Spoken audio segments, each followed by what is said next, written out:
What's up mod squad, MOB back with another Division 2 build breakdown video. In today's build video, I'll be breaking down and showcasing a PVE build which does amazing damage and has great sustain all without the use of healing skills. I can honestly say this is probably one of the best solo assault rifle PVE builds out there in TU6 right now. This build is made up of 4 perfect talents, 99% damage to elites, 130% weapon damage and 86k armor on kill. With that said, let's get into the build breakdown, starting off with the specialist. So the specialist we'll be using is the gunner specialist, and the reasons why is, first off, it gives us 10% armor on kill, which adds to the build survivability. The second reason is it gives us the hardened armor kit, which gives us 100% armor plus an extra 50%. The third reason is a talent which gives us 20% weapon handling after being motionless for 1 second, so that gives us a total of 25% weapon handling in total. And the fourth reason is it gives us 5% rate of fire on kill, which obviously boosts DPS. With the specialist out of the way, we're going to move on to the main build, starting off with our primary, which is the Pyromaniac, 18.8k base damage, 935 rounds per minute, 15 in magazine, and we have perfectly ignited, deal plus 40% weapon damage to burning enemies. After 2 kills applies burning to the next enemy you hit. We have Allegro, Rooted, and when it comes to attachments, we have damage to elites, the extra 20 rounds, reload speed, and some more damage to elites. Now we're rocking this with the Merciless, again for its holstered talent, so it can help us proc our backpack talent, which you guys will see in a second. On our sidearm, we are using it for overlap, while holstered gain an extra 5% weapon handling. With the weapons out of the way, let's move on to the main build, starting off with our first piece of Badger's Tough for damage to elites. We have hazard protection, 54% damage to elites, health.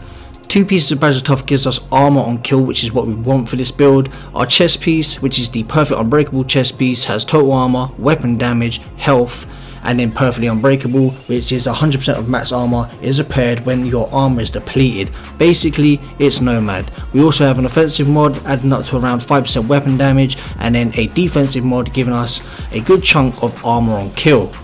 Moving on to our holster, which is our Sokolov holster, giving us critical hit chance, critical hit damage, health, and then hard hitting, giving us an extra 25% damage to elites. Now moving on to our backpack, which is a China Light backpack, giving us 10% explosive damage. We have weapon damage, armor, total armor, and then the main important talent right here, which is Perfect Spark. Damaging enemies with skills or explosives grants 20% plus weapon damage for 15 seconds. And we also have Insulated. Now it's the holstered talent on the Merciless, which procs Spark.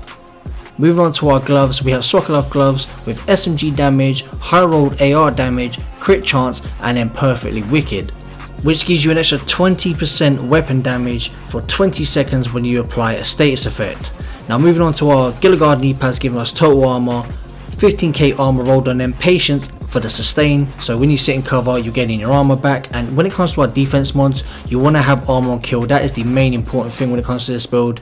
You can get higher than 86k. When it comes to skills, I highly recommend the Incinerator, being the flame turret, or there is a chem launcher, I can't remember the name right now, but there's a chem launcher that also applies burn, which is going to help trigger that talent on our M4 to give us that extra 40% weapon damage. Now when it comes to our stats, I'm not going to go through each and every single one of them individually, so pause the video if you want to do that. We're going to look at the main stats though. Of course, we're going to look at the weapon damage, which we have 20% all weapon damage, we have 31% assault rifle damage, 29% SMG damage. We also have 99% damage to elites, which we could get even higher because we don't have a max roll on our mask. We have 29% health damage as well. On top of that, 10% explosive damage. And then when it comes to armor on kill, we have 86k. So each kill, it doesn't matter what color the NPC is, what type it is, you're getting 86k armor on kill, which is great for the sustain of this build.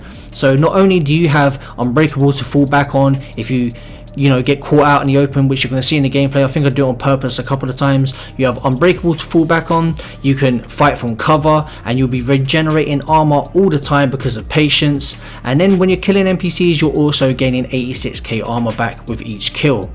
So it's literally near enough impossible for you to die unless you're playing completely reckless and just running up there in front of, you know, like 10 NPCs. You'll see in this video I try and push my luck a little bit. I run up on some, I try and get Unbreakable to proc. You'll see I fight from cover using patience and the armor on kill from melting down NPCs. Most builds, it's either you have all damage and no sustain, or you have sustain and hardly any damage, but with this build it has best of both worlds and it's a lot of fun to run. If you guys run this build, let me know what you think down in the comment section below. Don't forget to smash that like button to help support the channel. Subscribe if you're new for lots more Division 2 content, and I'll catch you guys in the next video. Peace out, Mob Squad.